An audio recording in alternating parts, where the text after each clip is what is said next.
Ian menatap teleponnya. Sejong melihat hal itu merasa heran. Sejong, aku pulang dulu ya. Jongkok sudah menjemput di bawah. Oke, baiklah. Ternyata hubungan kalian masih baik. Ian tersenyum. Dia mengambil tas sandangnya kemudian langsung keluar dari apartemen Sejong.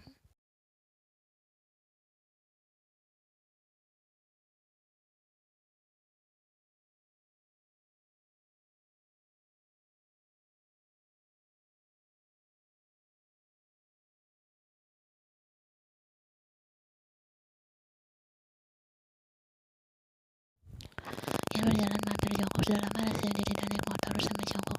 Sudah lama menunggu. Jongkok tersenyum dan mengelengkan kepalanya, kemudian menyerahkan helm ke arah Ian. Pakailah. Ian memakai helm tersebut. Jongkok membantu memasang pengait helm tersebut hingga akhirnya selesai. Naiklah, aku akan membawamu ke suatu tempat. Ian kemudian naik ke atas motor tersebut. Seperti biasa, rasanya menyenangkan. Memang kita mau kemana? Nanti kau tahu, pegangan yang harus aku ngebut. Ian terkejut saat Jongkok menancap gasnya. Alhasil itu dia memeluk punggung pria itu dengan erat. Jongkok menunjukkan motornya membelah jalan kota Seoul di siang hari.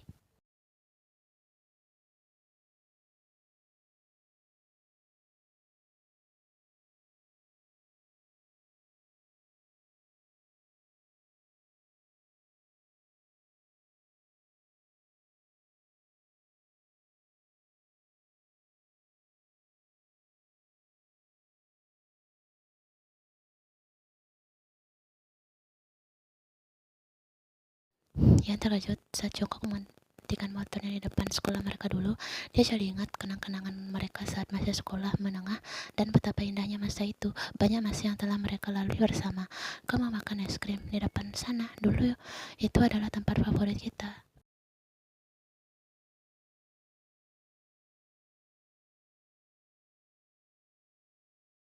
Ian menoleh ke arah Jongkok. Dia tersenyum kemudian mengangguk. Jongkok menggenggam tangan Ian dan mereka menuju kedai es krim tersebut.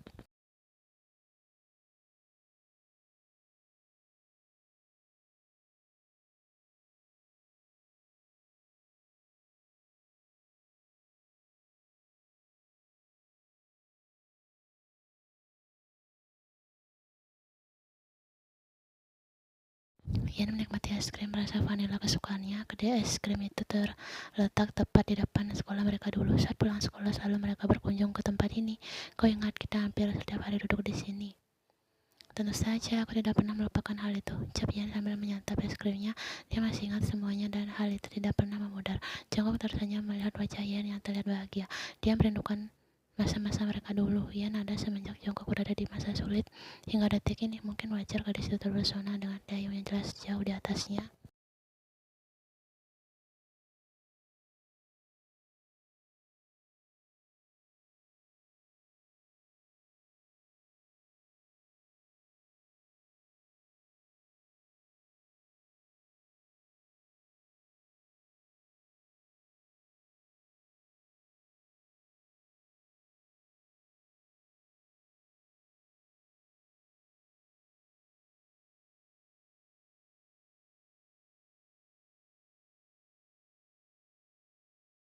Saat berada di tingkat pertama, Ian sudah sangat mencolok dengan kecantikannya dan dia menjadi incaran siswa-siswa yang populer. Namun dia hanya tertarik dengan Jongkok yang saat itu kerjanya hanya di depan komputer setiap saat. Saat kedua orang tuanya masih ada, Ian hidup dengan baik. Dia berprestasi, memiliki banyak teman, selalu ada dibanggakan. Ayah Ian bekerja sebagai salah satu karyawan di perusahaan swasta dan berniat membuka usaha kecil-kecilan. Namun entah bagaimana mereka bisa jatuh bangkrut dan ayahnya kehilangan pekerjaan di perusahaan itu. Ibunya hanya bekerja sampingan di salah satu restoran hotpot. Hidup mereka sulit.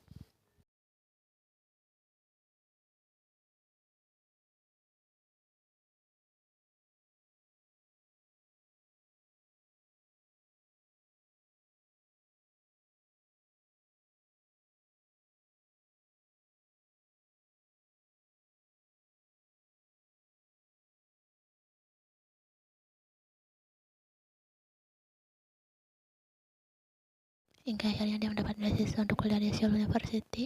Di saat itu yang masih bekerja sampingan untuk memenuhi kebutuhannya. Dia tak memiliki kerabat ataupun saudara kerabat tak ada bersedia menampungnya karena dia miskin.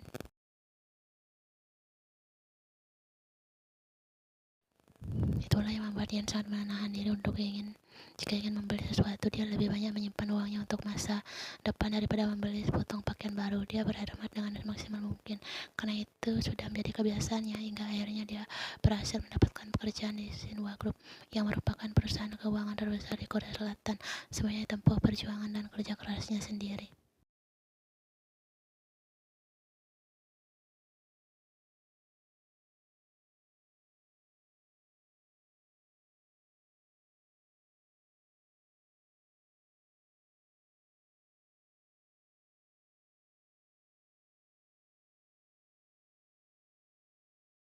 Ian merasakan tangannya masih terus digenggam oleh jongkok hingga akhirnya dia menghentikan langkahnya di sebuah pohon maple yang lumayan rindang. Lampu jalanan yang berwarna jingga menyorot tempat di ke arah mereka sekarang. Jongkok berdiri tepat di depan Ian dan masih menggenggam kedua tangan gadis itu. Jongkok menatap Ian dan menyentuh wajah cantik yang membuatnya jatuh hati berkali-kali. Itu, Ian, apakah hari ini kau merasa bahagia bersamaku?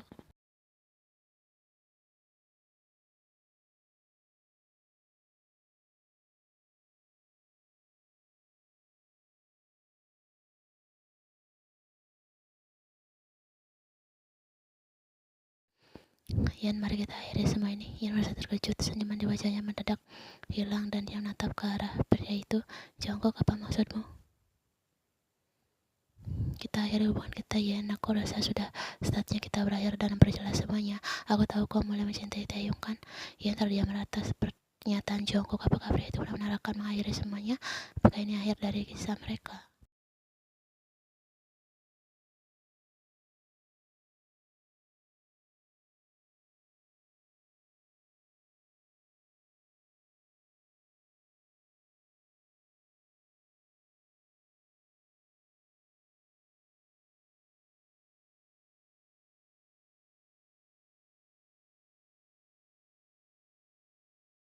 Kenapa harus sekarang? Jong, ucap Ian dengan mata berkaca-kaca. Sama halnya dengan Jongkok, dia juga merasakan matanya mulai berkaca-kaca, dadanya sesak.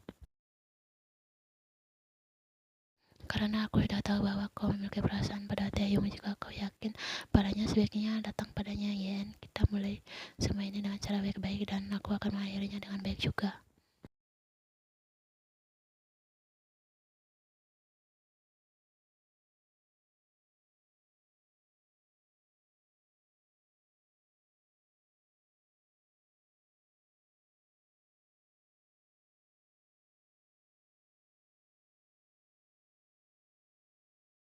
Jongkok melepaskan pelukannya dan menatap wajah Ian. Bulan depan aku akan berangkat ke San Francisco dan bekerja di bagian tim luar negeri. Aku sudah membereskan semua barang-barangku dari rumah kita dan besok aku akan pindah.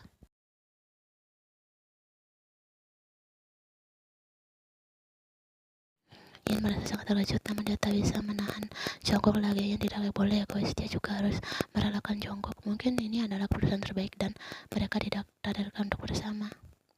Kuharap kau yakin dengan pilihanmu, Ian. Pastikan dia juga mencintaimu seperti aku mencintaimu. Jika dia menyakitimu, maka jangan takut untuk mengatakannya padaku. Apakah kau mengerti?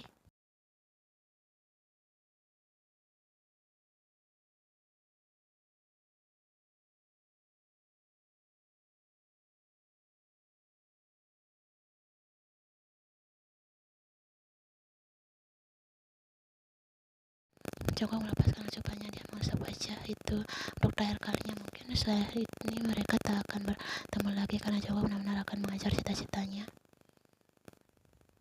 Semoga kau berhasil, Jong. Terima kasih untuk 8 tahun yang telah kita lewati bersama. Aku tidak akan melupakan hal itu sampai kapanpun.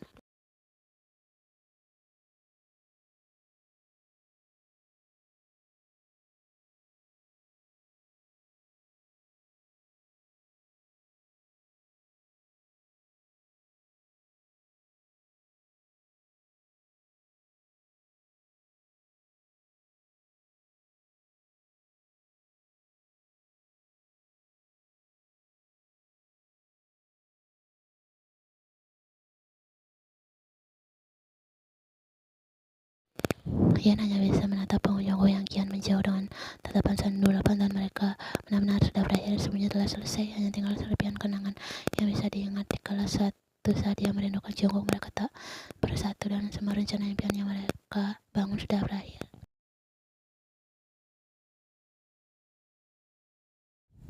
Tidak selamanya hubungan yang sudah terjalin lama itu akan berhasil. Terkadang ada hal yang perlu diselesaikan untuk paham bagaimana situasi hati yang sesungguhnya. Karena kau tidak akan pernah tahu kapan hujan akan datang, dan kau juga tidak tahu kehendak Tuhan ke depannya bagaimana. Walaupun sudah menganggap merarat mungkin, tetapi Tuhan berkata lain. Tetap saja perpisahanlah yang menjadi jalan terbaik agar tidak semakin menuai luka yang kian mendalam.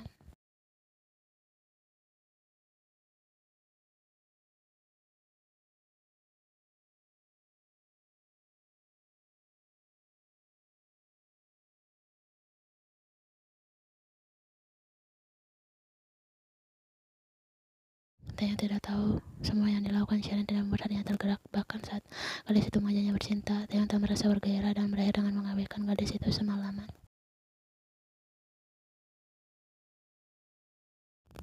Tanya membuka pintu apartemennya. Sebaiknya malam ini dia tidur sendirian di sini, memikirkan tentang dirinya sendiri, tentang perasaannya. Tanya masuk ke dalam dan berjalan menuju kamar. Namun dia merasa ada suara dentingan piring dan alat masak di dapur.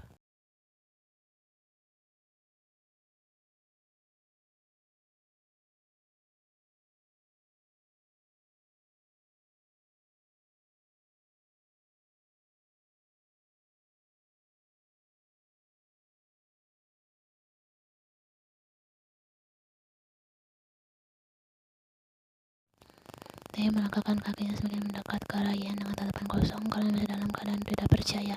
Tidak bertemu Yen, Tanya merasa hidupnya tidak bersemangat, dan sekarang gadis itu sudah ada di depannya. Yen yang terlihat kedatangan Taeyong pun tersenyum. Taeyong, kau sudah pulang. Kau sudah makan. Kau sedang membuat kimbap. Ucap Yen sambil membentuk potongan kimbapnya. Dia berjalan ke arah kompor dan mematikan sup yang telah dimasaknya. Taeyong masih terdiam di tempat.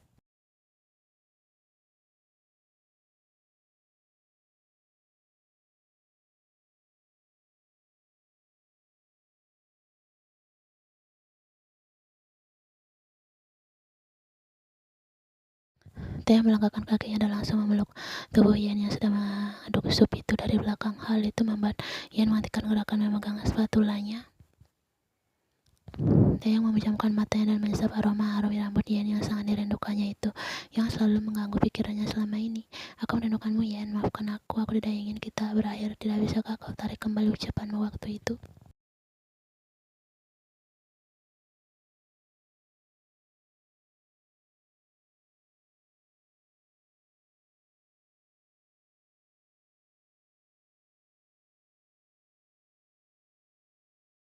Kita tidak berakhir, aku berada di depanmu saat ini. Itu adalah bukti bahwa kita belum berakhir. Taeyong, aku ingin membuatmu merasakan perasaan yang sama sepertiku. Taeyong langsung kembali memeluk tubuh Yen dengan erat. Dia tertegun atas perkataan yang diucapkan oleh Yen. Taeyong merasa hatinya tergerak. Itu artinya Yen akan selalu berada di sisinya. Taeyong melepaskan pelukannya dan menatap wajah Yen dengan penuh arti.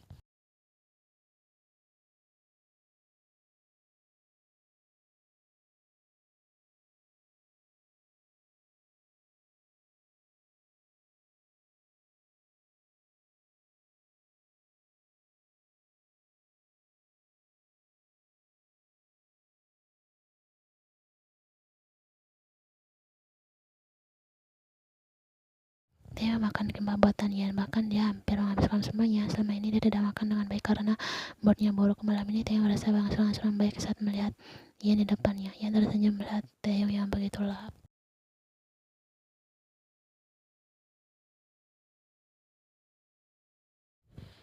Taeyong, bagaimana rasanya? Kimbapnya enak, aku suka. Sudah lama aku tidak makan kimbap seenak ini.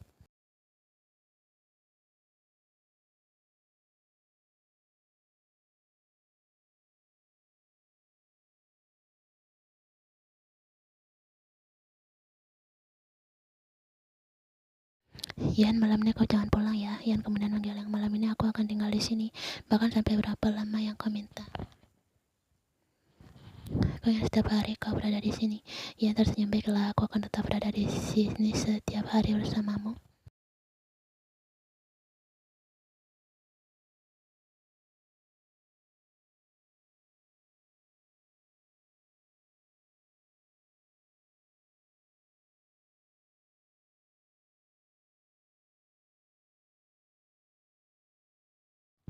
Taeyong merebahkan tubuhnya di ranjang sambil menunggu Yan yang sedang mandi.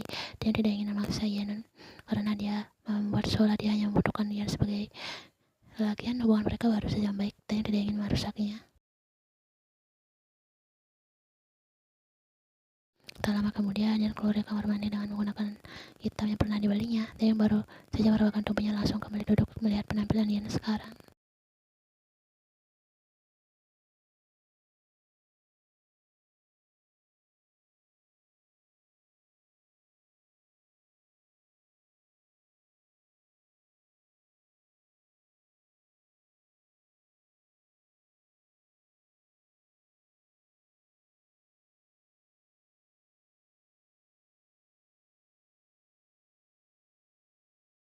Malam ini aku dengan sepenuh hatiku, bukan karena terpaksa ataupun karena perjanjian yang pernah kita lakukan. Aku ingin kau benar-benar merasakanku, Taeyong. Jangan sentuh malam ini, ucap Yan sambil menatap mata Taeyong dengan dalam. Dia akan membuat pria itu tidak akan pernah melupakannya. Taeyong merasakan hatinya kembali dibuat kacau oleh Yan.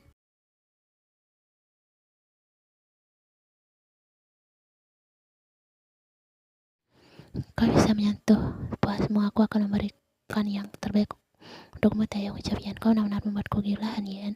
Kau juga, Taeyong, aku merindukanmu berada di dalamku. Tanpa banyak bicara, Taeyong langsung dan dibalas oleh panas yang penuh gairah oleh gadis itu. Yan mengalungkan lehernya, lidah saling bertemu dan bersentuhan satu sama lain. Yan mengucap bibir bawah dan atas Taeyong secara